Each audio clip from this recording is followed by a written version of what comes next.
Right, let's go to Queensland now, and the ramifications of last week's Coaldrake report are still being felt inside the scandal-ridden Palaszczuk government. While she refused to apologise, the Premier certainly has got the message that her government's on the nose. And today she moved to ban 3 individual lobbyists who worked very closely with her on Labor's 2019 election campaign from having any contact with her or her cabinet ministers.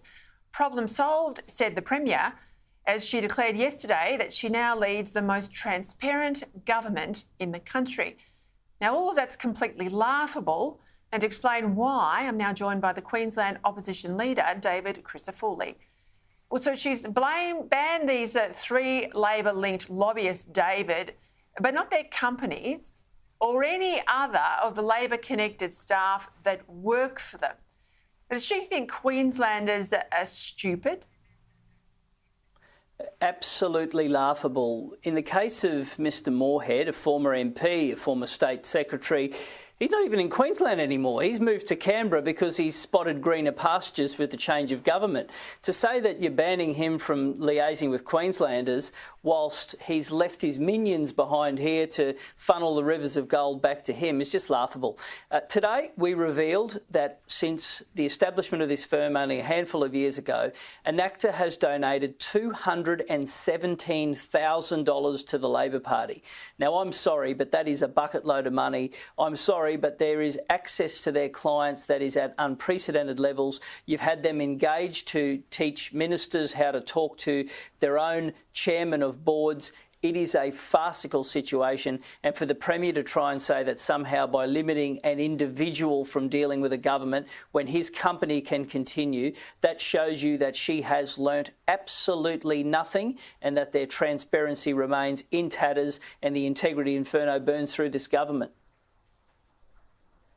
So what's to stop one of these lobbying companies approaching government ministers, lobbying companies, not these banned lobbyists, and ministers know that if they open the door and they give them meetings whenever they like, they'll make a lot of money. These lobbying companies will make a lot of money from their access to government ministers and staffers. And at the end of the day, when they need money for a campaign, this lobbying firm that's made all this profit will then return the donations. You just talked about a $200,000 donation sitting there. That's a real worry if that's what's happening. Absolutely. The answer is there's nothing stopping them. There is nothing stopping the rivers of gold continuing that cosy relationship, and to suggest by banning an individual whilst leaving his company behind will do anything is laughable. But let's get into the nuts and bolts of the Coaldrake report, and let's look at the things that still haven't been dealt with. We still have a situation, a culture of intimidation and fear, and Professor Coaldrake spoke about that culture rotting from the top. It deals with commercial incompetence. We still don't know how much the deal with Wellcamp cost taxpayers. This is for a quarantine facility that has barely had anyone go through it, that we don't even own. And yet the public do not know what that deal cost. We still don't know about the pressure put on the state archivist and then marched out the door. We don't know about any of that. We don't know what sanctions are going to be put in place on assistant ministers and backbenchers who are now demanding to know who these whistleblowers are. Heaven forbid that's the culture we're trying to stamp out.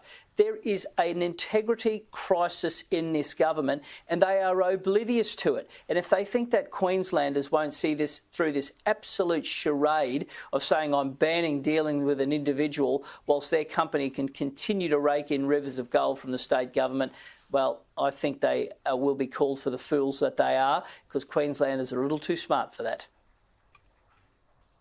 Do you think the recent polls that are showing the government really is starting to take some heat on this issue? They're in trouble. They've had quite a significant drop in their primary vote. Do you think Queenslanders are waking up? Look, integrity matters to Queenslanders, Peter. The one thing that you'll always get from me, though, is whether polls are bad or in this case they're good for us, I don't talk about them, because every second I get talking about myself is 1 second that I don't spend speaking to Queenslanders about the things that matter to them.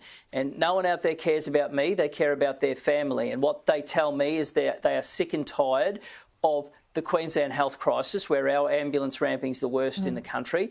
They're sick and tired of weak law and order, where the coppers turn up and then the same young offenders time and time again. They're sick of road blowouts. They're sick of education standards falling. They're the things that matter to Queenslanders. They're sick of a government that has given up on integrity. And every time I stand up, I talk about Queenslanders. And I won't be distracted by good polls or bad polls. The job has to continue, and that job is to hold a very weak and dodgy third-term government to account and put forward an alternate vision of what this state can be. A state that was built on the back of agriculture and tourism and mining, but also has so many new opportunities when it comes to new age medicine and education and business relocation. This is the best place in the best part of the world. We just have a really poor government, and Queenslanders are lining up to get rid of them in a couple of years' time.